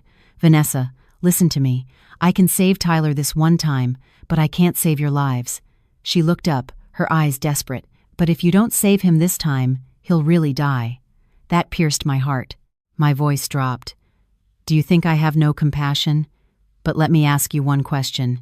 If I give you the money today, will Tyler stop gambling tomorrow? Vanessa was speechless. 3 months from now, 5 months from now, if he borrows again, will you come crying to me again? I pressed. She bowed her head, unable to answer. I sighed. Vanessa, I am not lending you the money. She broke down, sobbing. Amy, you're so cruel. Do you want my husband to die? I bit my lip, trying to stay calm. I don't want anyone to die, but I cannot gamble my son's life on your husband's habits. Vanessa looked at me, her expression shifting from pleading to resentment. So what are you going to do? Just watch us die? I looked straight at her, my voice slow but firm. I will help, in my own way. Vanessa was stunned. What way? Tonight, you bring Tyler to my house, I said. I will speak to him directly. If he dares to sign something for me, I will help. Her eyes widened. Sign what? A commitment to get help for his gambling addiction, to hand over all his bank accounts and property deeds for me to manage, and to agree to let me control your finances for the next 3 years, I said clearly. And one more condition. If he violates this agreement, I will immediately report his entire loan shark and gambling operation to the police. No more second chances. Vanessa was speechless. You want to control our lives? I gave a bitter smile. No, I'm buying safety for my son, and for you. Vanessa was silent for a long time, then burst into tears again. I'll go ask Tyler. Don't ask. I cut her off. Tell him, if he agrees, he comes. If not, that's it. And remember one thing. From now on, if anyone dares to touch my son, we will no longer be talking about family ties. Vanessa trembled and nodded. That night, around 10 p.m., my doorbell rang. I checked the camera. It was Vanessa and Tyler. He looked gaunt, with dark circles under his eyes, radiating an aura of pure panic. I opened the door and led them to the living room. Henry stood beside me, his face tense. The moment Tyler saw me, he dropped to his knees. Amy, please, save me, I made a terrible mistake. The sight stunned me for a second, then my heart turned to ice. I said calmly, "Get up. A man on his knees can't pay off debts." Tyler shakily got to his feet and sat down, his hands clasped tightly. I placed a stack of papers in front of him. "Read it." He picked it up, his face turning ashen as he read. You want me to give you control over all my money and assets? And if I relapse, you'll report me?" I nodded. "That's right." Tyler shook his head frantically. "But then I'll have nothing." I looked straight at him, my voice cold. "Tyler, you'll have your life, your wife, and a chance to start over. Which do you choose?" He trembled and looked at Vanessa. She was crying, but she nodded repeatedly. Henry, standing nearby, spoke in a low voice. "Tyler, listen to me. If you don't sign this, no one can save you." Tyler bowed his head, a tear falling onto the paper. After a long moment, he picked up the pen and signed his name. In that moment, I knew I had tied myself to a massive problem, but I had no other choice if I wanted to keep my son safe. After he signed, I was direct. "Tomorrow, I will transfer the money directly to your creditors. It will not pass through your hands, and from today, I will control all of your expenses." Tyler nodded like a puppet. Before they left, Vanessa took my hand, crying, I'm indebted to you." I looked at her for a long time and said slowly, "Vanessa, I'm not doing this for you. I'm doing this for my son, and because Henry had the courage to stand with me." After they left, the house was quiet again. Henry looked at me, his eyes full of worry and pity. "Amy, you just saved them, but you also just walked into a storm." I gave a sad smile. "I know, but if I don't walk into the storm, my son will be in the middle of it." That night, I sat by Leo's crib for a long time, listening to his steady breathing. I understood that this battle was just beginning, and my enemies now were not just my in-laws, but debt, greed, and people pushed to the absolute edge. After the night Tyler signed the agreement, my home entered a strange phase. The loud confrontations and tearful pleas were gone, but the air was constantly tense, like a string pulled to its breaking point. Every phone ring, every car that stopped out front, made my heart leap with a familiar dread. The next morning, as promised, I wired the money directly to Tyler's creditors. I left no loopholes, no room for error. Before transferring the funds, I had them sign a detailed receipt confirming they had received the full amount and would cease all forms of harassment and threats against Tyler's family. The man representing them looked at me for a long time, his eyes a mix of wariness and respect. He said something I'll never forget. "You're a rare kind of woman. You'll pay the money, but you won't let anyone lead you by the nose." I just gave a small, humorless smile. I wasn't as brave as he thought. I was just a mother terrified of losing her child. That afternoon, Tyler and Vanessa came to my house again. They brought everything: property deeds, car titles, bank cards, brokerage account information, even passwords to their emails and online banking. I sat at the table and reviewed each item, taking meticulous notes as if handling a major client's portfolio. Tyler sat opposite me, pale and quiet, his hands clasped, not daring to look up. Vanessa sat beside him, her eyes red and swollen, but her expression had changed. The resentment was gone, replaced by a mixture of fear and gratitude. I laid out the terms clearly. "From now on, I will provide you with a fixed monthly allowance for living expenses. Any expenditure over $100 must be cleared with me first. Tyler, you are not to carry more than $200 in cash. Where you go, what you do, who you associate with, I have the right to know." He nodded repeatedly, his voice hoarse. "Yes, Amy, I'll listen to you." I looked him straight in the eye. "I am not your mother, and I am not your boss, but I am the one holding the keys. If you want them back, you have to prove you've changed." Vanessa took her husband's hand and cried, "Tyler, please try. For our baby." Hearing the word baby, my heart ached. I knew Vanessa was 2 months pregnant. That child was as innocent as Leo. Perhaps that's what kept me from pushing them completely off the cliff. After they left, Henry sat beside me for a long time, his voice low. "Amy, you've just taken on another family." I gave a sad smile. No, I've just taken on another bomb, and now I have to keep it from exploding. He took my hand and held it tightly. You won't have to carry it alone anymore. I looked at him, and this time, I didn't doubt him. I just nodded. In the following days, things gradually settled. The creditors disappeared. My mother-in-law's house went quiet. Vanessa texted me regular updates and expense reports, obediently. Tyler started working again, a simple construction job, leaving early and coming home late, avoiding old friends and alcohol. On the surface, the storm had passed, but I knew the undercurrents were still there. A week later, I was at my office when the nanny called. Miss Amy, this morning a woman was at the gate saying she was the baby's grandmother and demanding to hold him. My blood ran cold. Did she get in? No, I didn't let her. But she stood outside crying. A lot of the neighbors were watching. I immediately drove home. From a distance, I could see my mother-in-law standing at the gate.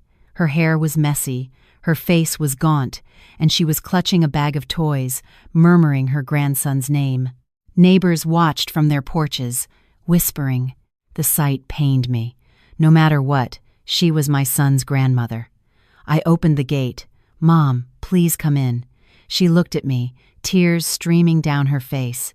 Amy, I miss my grandson so much. I haven't been able to sleep. I led her into the living room and brought Leo out. The moment she saw him, she hugged him tightly and sobbed like a child. I stood by without stopping her, only saying quietly, "Please be gentle, Mom. He just woke up." She nodded, kissing his forehead, her voice trembling. I thought you'd never let me see him again." Hearing that, my heart softened. "I never forbade you, Mom. I just won't let anyone use my son to pressure me." She bowed her head and cried. "I was wrong. I was so wrong. These past few days, with Tyler nearly getting killed, I finally understand. Without you, this entire family would be ruined." I looked at her for a long time. In that moment, I saw a truly old woman terrified of losing everything, not the overbearing mother-in-law from before.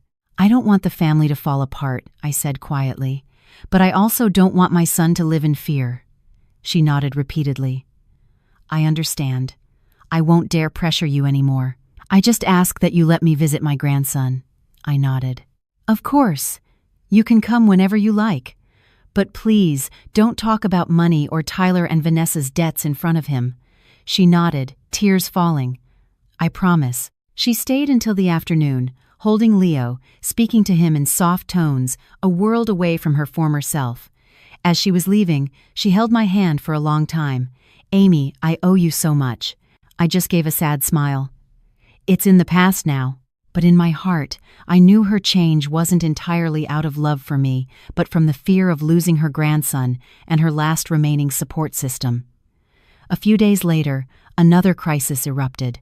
That evening, while I was feeding Leo, Henry received a call from an unknown number. After he hung up, his face was ashen. "Amy, someone just called. They said if Tyler doesn't pay the rest of the interest he owes, they'll report his gambling ring to the police." I was startled. How much does he owe? Almost $15,000 in penalty interest.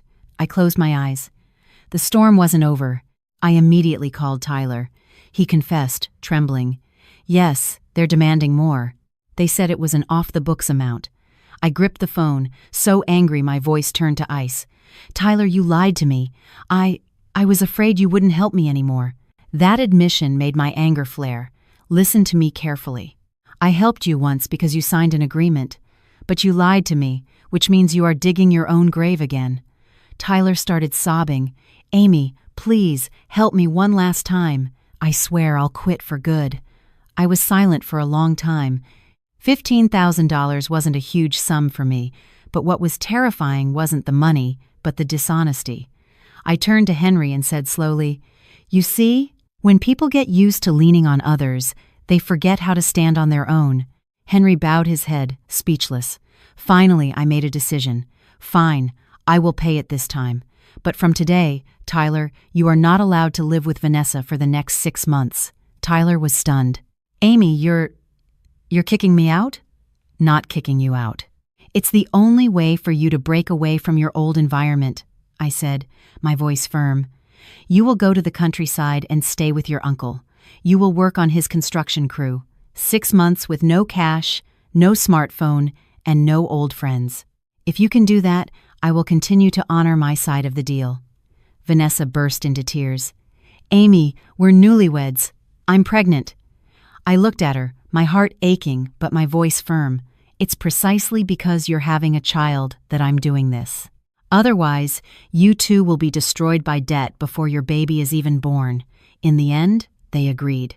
That night, after everything was settled, I sat alone in my office, looking at the signed agreements and transaction records. I suddenly realized that since my son was born, I hadn't had a single day to breathe easy. Henry came in and wrapped his arms around me from behind, his voice low. "Amy, I know you're carrying too much." I leaned my head against his chest, tears falling. "Henry, I'm afraid one day I won't have the strength to carry it all anymore." He held me tighter. "When that day comes, I will carry it with you." I closed my eyes, feeling both warmth and worry. I knew the road ahead was still long. And one thing was clear. From the moment I stepped in to save my in-laws, I was no longer an outsider looking in. I was part of the storm. After Tyler was forced to move to the countryside, his household fell quiet. Vanessa texted me regularly, reporting that her husband had arrived safely, was staying with his uncle, working as a laborer, and going to bed early. Every text ended with "thank you, Amy." I rarely replied. I didn't need thanks. I needed them to keep their word. But the quieter things became, the more uneasy I felt. Years in business had taught me that the biggest waves often come after the water is eerily calm. One morning, after dropping Leo off at my parents' and returning to the office, my secretary came in, her voice hesitant. "Miss Amy, there's a gentleman who has been waiting in the lobby since early this morning. He says he needs to see you urgently." I glanced at my packed schedule, about to refuse, but when she handed me his business card, my heart tightened. Economic Crimes Division, Financial Crimes Investigation Unit, *. I stood silently for a few seconds, then said, "Send him in." The man who entered was tall and stern-faced, his eyes sharp but not cold. He introduced himself as Detective Miller, his voice deep and professional. "Miss Davis, I'm not here to arrest you. I just need to ask you a few questions regarding your brother-in-law, Tyler, and some of his outstanding loans." I clenched my hands under the desk but kept my composure. "Please, ask away." Detective Miller opened a file and looked directly at me. "Were you aware that Tyler was involved in a major sports betting ring?" I nodded. I was. "I helped him pay off a portion of his debt." He nodded slightly. "We're aware of that. But were you aware that a portion of the $100,000 you transferred ended up in the hands of a group currently under investigation for money laundering?" My heart hammered. "Are you saying the money I transferred is connected to a criminal case?" "Not directly," he said slowly, "but you inadvertently helped them cover their tracks." Those words were like a cold blade. I was silent for a long time, then asked, "Have I broken the law?" He looked at me, his gaze softening slightly. "Not at this time. You transferred the money to settle a debt, and you have clear documentation. But if you continue to pay on his behalf, to cover for him, you could be considered an accessory to financial crimes." I closed my eyes. My worst fear had come to pass. "What do you want from me?" I asked quietly. "We need your cooperation," Detective Miller said bluntly. "Tyler is a small piece of the puzzle, but he could lead us to the entire operation. To do that, we need you to stop saving him." A sad laugh escaped me. "Do you think I save him because I care about him? I do it because I'm afraid for my son's safety." He looked at me for a long time, then said something that made me freeze. "It's precisely because you keep saving him that your son is now on their radar." I was speechless. "We've logged several suspicious calls and a few strangers loitering near your residence," he continued. "It's not an immediate danger yet, but if you keep injecting cash, you will become their primary target." A chill ran down my spine. The men at the gate, the strange calls, it wasn't my imagination. "What do I have to do?" I asked. "Cease all financial support. Let Tyler face the consequences.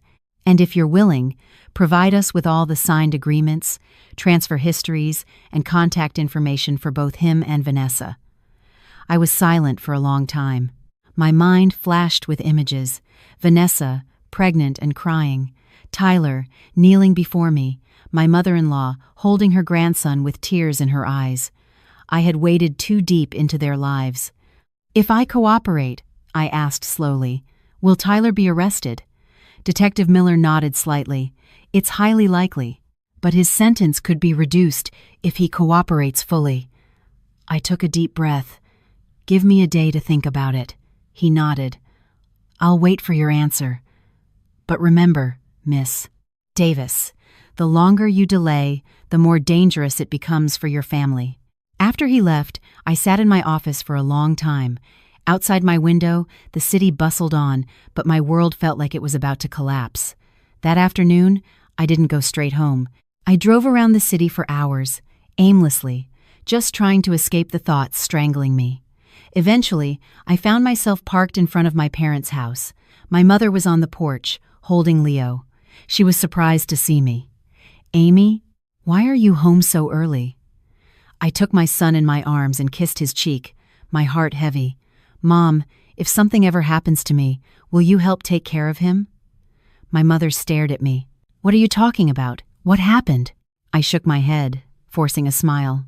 "I'm just asking." She placed a hand on my shoulder, her expression serious. "Amy, don't hide it from me. I can see you're carrying something very heavy." Tears streamed down my face. I told her everything from Tyler's debts to the loan sharks to the visit from the economic crimes detective. As she listened, her face grew pale, and she pulled me into a tight hug. "Oh, my child, why must you go through so much?" she choked out. "I'm not afraid of losing money, Mom," I sobbed. "I'm just afraid I made a mistake and dragged my whole family into a legal nightmare." My mother wiped my tears, her voice firm. "Listen to me. When something involves the law, you stand on the side of the law. Don't throw away your life for a misplaced sense of family obligation." Her words were a sobering slap. That night, I told Henry everything. After listening, his face went white, and he staggered slightly. "My God. So all this time, you've been standing on the edge of a cliff?" I nodded. "And if I keep saving them, I'll be the first to fall." He was silent for a long time, then took my hand and held it tight. "Amy, this time, I'm not asking you to save anyone. I'm asking you to save yourself and our son." Tears fell from my eyes. "If I give the police the files, Tyler will go to prison. Vanessa will have her baby alone. Your mother might have a breakdown." He closed his eyes, his voice trembling. "I know. It will be painful. But if we don't do this, our son will live his entire life in fear." I didn't sleep that night. I sat by Leo's crib until morning, watching the gentle rise and fall of his chest. I realized then that all this time I had been choosing to save others, but I had forgotten to save my own child. The next morning, I texted Vanessa, "I need to see Tyler. One last time. It's important." She replied immediately. "Okay. I'll bring him over this afternoon." That afternoon, when Tyler walked into my house, I looked at him for a long time. Gaunt, with hollow eyes and a hunched posture, he looked like a man on the brink. "Tyler," I said slowly, "I'll be direct. The police are investigating your gambling ring." He froze. What did you say?" "And I have to cooperate," I said, looking him straight in the eye. "If I don't, my family will be in danger." He collapsed into a chair, trembling. "So, I'm finished," I sighed. "No, you have one path left. Turn yourself in. Confess everything. I will hire the best lawyer for you. You might do time, but you will still have your life, a chance to start over, and your child." Tyler burst into tears, sobbing like a child. Vanessa, standing beside him, hugged him and cried silently. "Amy, you wouldn't send him to prison, would you?" she choked out. I looked at her, my heart breaking. "If I don't do this, Vanessa, my son will spend his life in the shadows." The room was silent for a long time. Finally, Tyler nodded, tears streaming down his face. "I'll turn myself in. Please, Just keep your promise to help my wife and child." I nodded. "I promise." After they left, I sank into a chair, completely drained. I knew that from this moment, there was no turning back. I had chosen the side of the law, the side of my son's safety, even if the price was the complete fracturing of my husband's family. And I understood that when Tyler went to prison, the real storm would begin. The next morning, I personally drove Tyler and Vanessa to the police headquarters, as arranged with Detective Miller. I didn't let Henry come. Not because I feared he'd be weak, but because I knew the sight would haunt him. Before walking through the gates, Tyler turned to me, his eyes red. "Amy, if I ever get out of this, I won't forget what you did for me." I looked at him and said slowly, "Tyler, you don't need to remember any favors. Just remember one thing. From now on, live an honest life. For your child."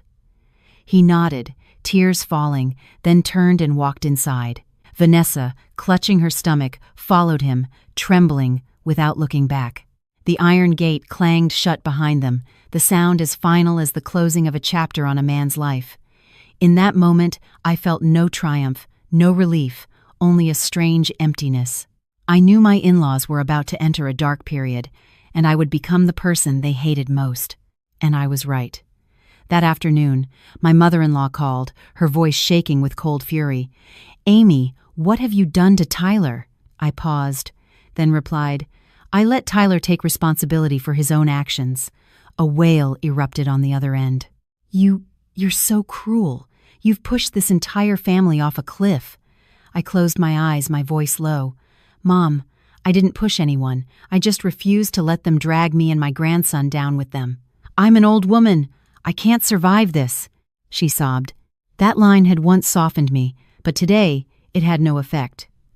"I'm sorry, Mom," I said softly, "but I cannot sacrifice my own child to preserve a family built on debt and crime." She screamed one last thing before hanging up. "From now on, I have no daughter-in-law." I put the phone down, my hand trembling. Even though I was prepared, her words still stung. Some relationships, once broken, can never be mended. That evening, Henry came home early.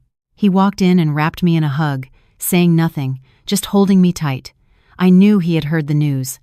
"Mom," she called me, he said, his voice hoarse. She cried. "She called me a disrespectful son. She cursed you.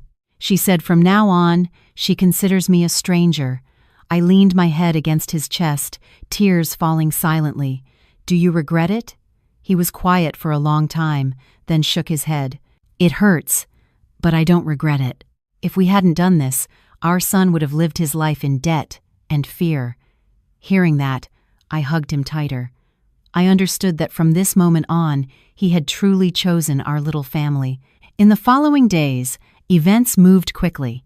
Tyler was detained for investigation.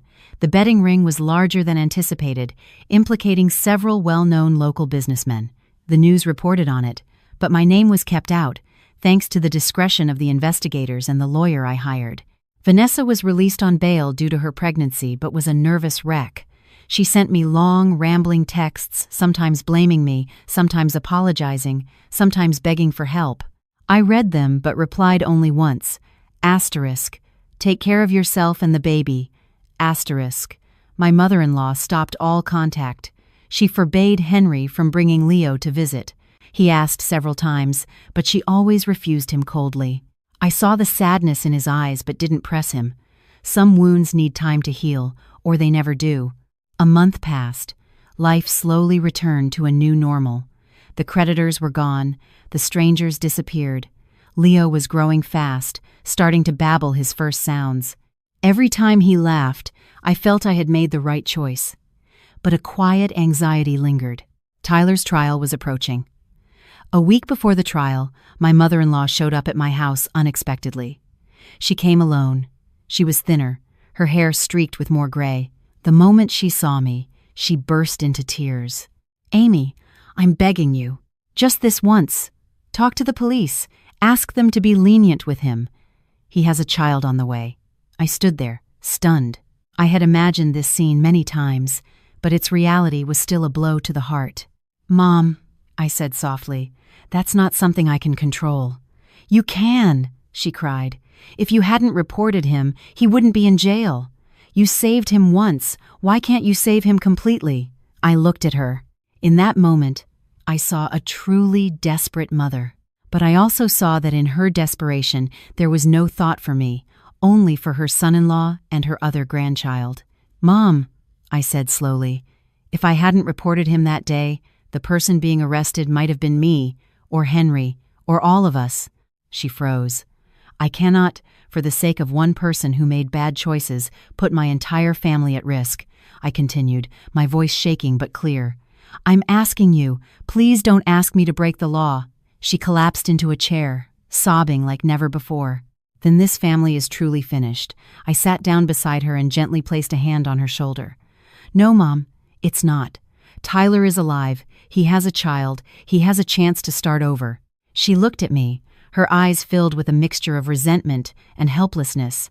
You're truly clever. You saved your own family by destroying someone else's." Her words cut deep, but I answered quietly, "If I hadn't, my family would have been destroyed first." She stood up silently and walked to the door without looking back. The image of her stooped, retreating back stayed with me for a long time, the silhouette of a woman carrying the weight of a shattered family. On the day of the trial, I didn't go. I sent my lawyer in my place, instructing him to plead for the most lenient sentence possible. That afternoon, Henry came home, looking exhausted. 3 years, reduced to 2.5 for his cooperation, he said. I sighed, my heart heavy. 2.5 years wasn't a lifetime, but it was long enough to change one. That night, Vanessa called me, sobbing. "Amy, they took him away. I don't know how I'm going to live." I closed my eyes. "Vanessa, you still have your child. Live for your child. Don't repeat your husband's mistakes." After hanging up, I sat by Leo's crib for a long time. He slept soundly, unaware of the tear-filled drama that had just concluded in a courtroom. Henry came and sat beside me. "Amy," he said quietly, "my family. I guess it's gone now." I shook my head. "No, our family is still here, and that's what matters most." He looked at me, his eyes full of love and gratitude. "If it weren't for you, I would have lost everything." I leaned my head on his shoulder and whispered, "No, if you hadn't dared to stand with me, I wouldn't have been able to hold on to anything." Outside, a light rain began to fall, as if washing away the turbulent months behind us. I knew the biggest storm had passed, but its aftermath would linger in everyone's hearts for a long time. And I understood that the road ahead for my family would no longer include my in-laws, but at least it would no longer include fear. After Tyler's trial, life settled down more quickly than I had expected. There were no more threatening calls, no more strangers at the gate, no more desperate texts in the middle of the night. Life for me, Henry, and Leo returned to a normal rhythm, but it was a different kind of normal, the kind known only to those who have weathered great storms. Henry became quieter, not out of sadness, but with a new gravity. Every evening, after I put Leo to sleep, he would sit on the balcony for a long time, smoking a single cigarette before putting it out, afraid the smoke would affect our son. I knew he carried a great emptiness where his old family used to be. One night, I brought him a cup of hot tea, and he asked softly, "Amy, do you think my mother will ever forgive me?" I sat down beside him, looking at the city lights below. "Honestly, I don't know. But I think time will lessen her pain. Whether she forgives or not is her choice." He nodded, silent for a long time, then said, "I'm just afraid that by the time I figured everything out, I would no longer have a mother." That sentence made my heart ache. I placed my hand on his. "You still have time. But don't let the fear of losing your mother make you lose your wife and son again." He turned to look at me, his gaze serious. "I promise, I won't lose you again." A few weeks later, Vanessa called me unexpectedly. Her voice was hoarse and tired. "Amy, I had the baby." My heart stirred. "Is the baby healthy?" "It's a girl. She's very weak. The doctors said she needs to be in an incubator for a few days." I paused, then asked, "Do you have enough for the hospital bills?" Vanessa choked up. I haven't been able to scrape enough together." I closed my eyes.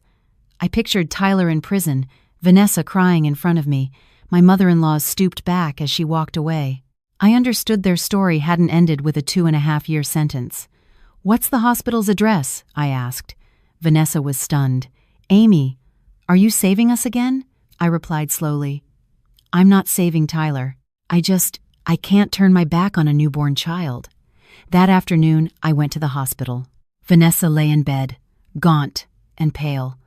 Her baby girl was in an incubator, her skin pink, her breaths tiny and shallow. In that moment, my heart melted. Seeing me, Vanessa burst into tears. "Amy, I will be grateful to you for the rest of my life."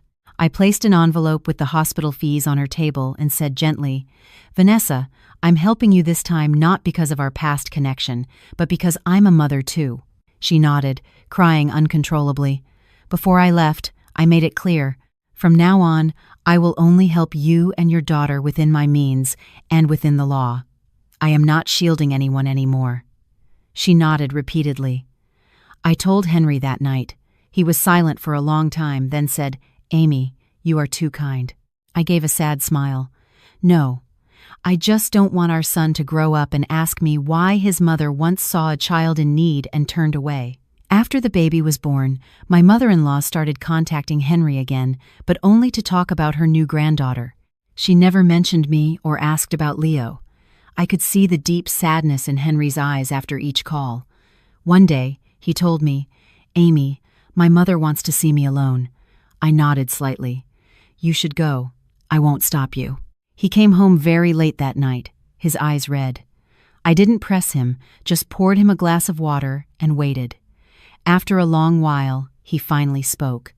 "Mom, she has aged so much. She said she hasn't been able to sleep since Tyler went to prison. She said she knows she was wrong, but she doesn't know how to begin apologizing to you." My heart stirred. "She mentioned me?" I asked softly. He nodded. "She said she owes you an apology, but she's too ashamed to face you." I was silent. A strange feeling washed over me, not joy, not anger, just the weariness of someone who had been fighting for too long. "Do you want me to see her?" he asked. I thought for a long time, then shook my head. "Not yet. When my heart is truly at peace, I will. But for now, I'm afraid that just seeing her will reopen all the old wounds." He took my hand and nodded. "I understand." Time passed faster than I realized. Leo turned 1. For his birthday, I threw a small party with just my parents and a few close friends.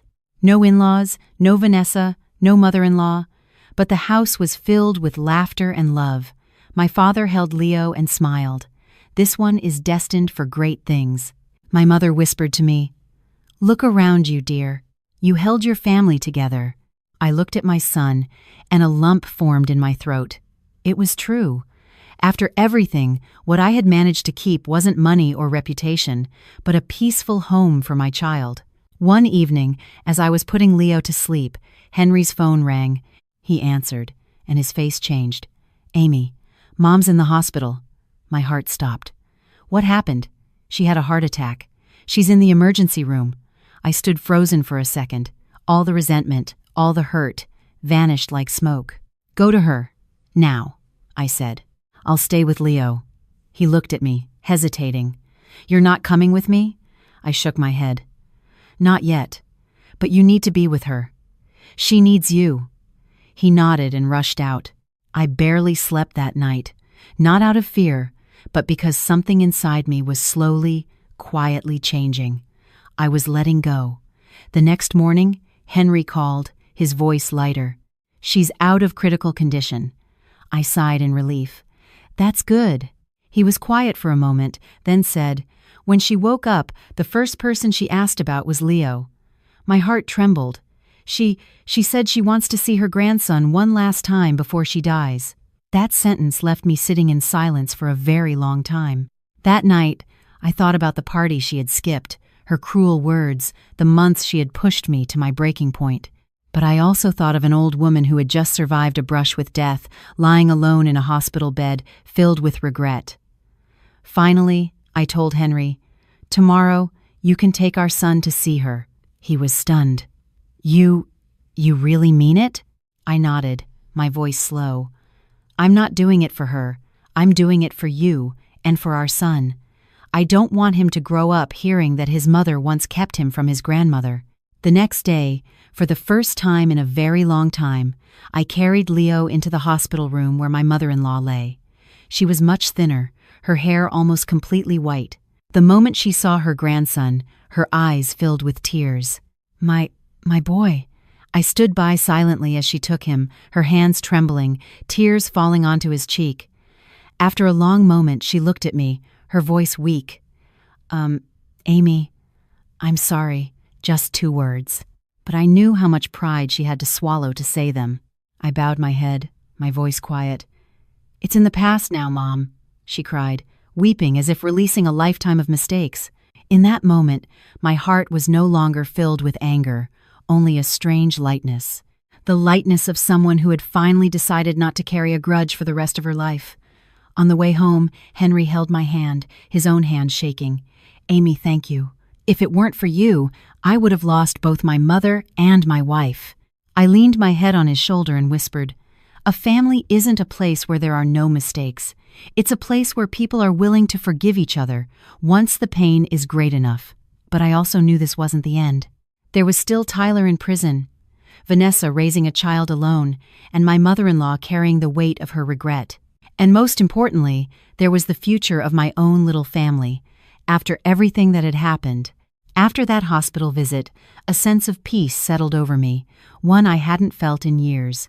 It wasn't the tense quiet of a ceasefire, but the deep calm of a sea after a hurricane. The waves had subsided, and for the first time, I could see the bottom clearly. My mother-in-law stayed in the hospital for 3 more weeks. Henry visited her every day after work. Some nights he came home exhausted, but he never complained. I understood this was his way of making up for the time he had left her alone in her own self-inflicted misery. One evening, he came home early, his voice low and trembling. "Mom wants to see you." I stood still. I knew this day would come, but my heart still tightened. What did she say? She said if she can't see you properly one more time, she won't be able to die in peace. That sentence silenced me. I thought of the empty chair at the party, the scornful looks, the bitter words. But then, the image of her in the hospital bed, her hands trembling as she held my son, rose to the surface. That night, I thought about right and wrong, love and hate, and the years I had spent steeling myself to protect my small family. I had always chosen strength, logic, and the law. But there was one choice I had never made: forgiveness. The next morning, I told Henry, "I'll go to the hospital this afternoon." He looked at me, his eyes red, and simply nodded. The hospital room was quiet. My mother-in-law was propped up on pillows, looking frail, her hair now almost entirely white. The moment I walked in, she began to cry. "Amy, you came." I stood by her bed. After a long silence, she spoke, her voice weak and broken. "I'm sorry, Amy. From the very beginning, I was wrong about everything." I bowed my head, and a tear escaped my eye. I was selfish. I was greedy. I loved my son blindly. "I hurt you, and I hurt this entire family," she sobbed. I sat down in the chair beside her bed and said softly, "Mom, it's over. I don't want to bring it up again." She shook her head, tears streaming down her face. "No, I have to say it. If I don't, I'll carry this guilt to my grave." She took my hand. It was cold and trembling. "Amy, if I hadn't skipped the party that day, if I had just shown you a little kindness, maybe none of this would have happened." Her words were a final, sharp pain in my heart. I nodded, my voice choked. "Yes, but because of it, I learned just how strong I had to be to protect my child." She cried harder. "I was wrong. I was so wrong." I looked at her, and I no longer saw the mother-in-law who had wounded me. I saw an old woman who had lost so much, left with nothing but regret and fear. I squeezed her hand, and for the first time in years, I said the word slowly, "Mom." She froze, then broke down completely, weeping as if to purge a lifetime of sorrow. In that moment, I knew the wound in my heart had finally closed. A few months later, my mother-in-law was discharged. She moved in with a cousin in the suburbs, closer to the hospital. She never interfered in our lives again. Once a week, she would ask to visit Leo. She would sit and play with him, never mentioning money, never speaking of the past. I let her come, not because I had forgotten, but because I understood that holding on to hatred wouldn't make me stronger. It would only weigh me down. A year passed quickly. Leo learned to walk, to call Dada, to wrap his arms around my neck and laugh. Every time I saw him toddling around the house, I knew every storm I had endured was worth it. My company thrived. I no longer did business with anyone from my husband's extended family, choosing my partners carefully, prioritizing security over profit. After everything, I understood that money can be remade, but peace cannot. One afternoon, I received a letter from prison. It was from Tyler. I opened it and read it slowly. Asterisk Amy, I'm not writing to ask for anything. I just want to say thank you. In here, I've realized that if you hadn't turned me in, I'd probably be dead by now, either from debt or from violence. I regret so much.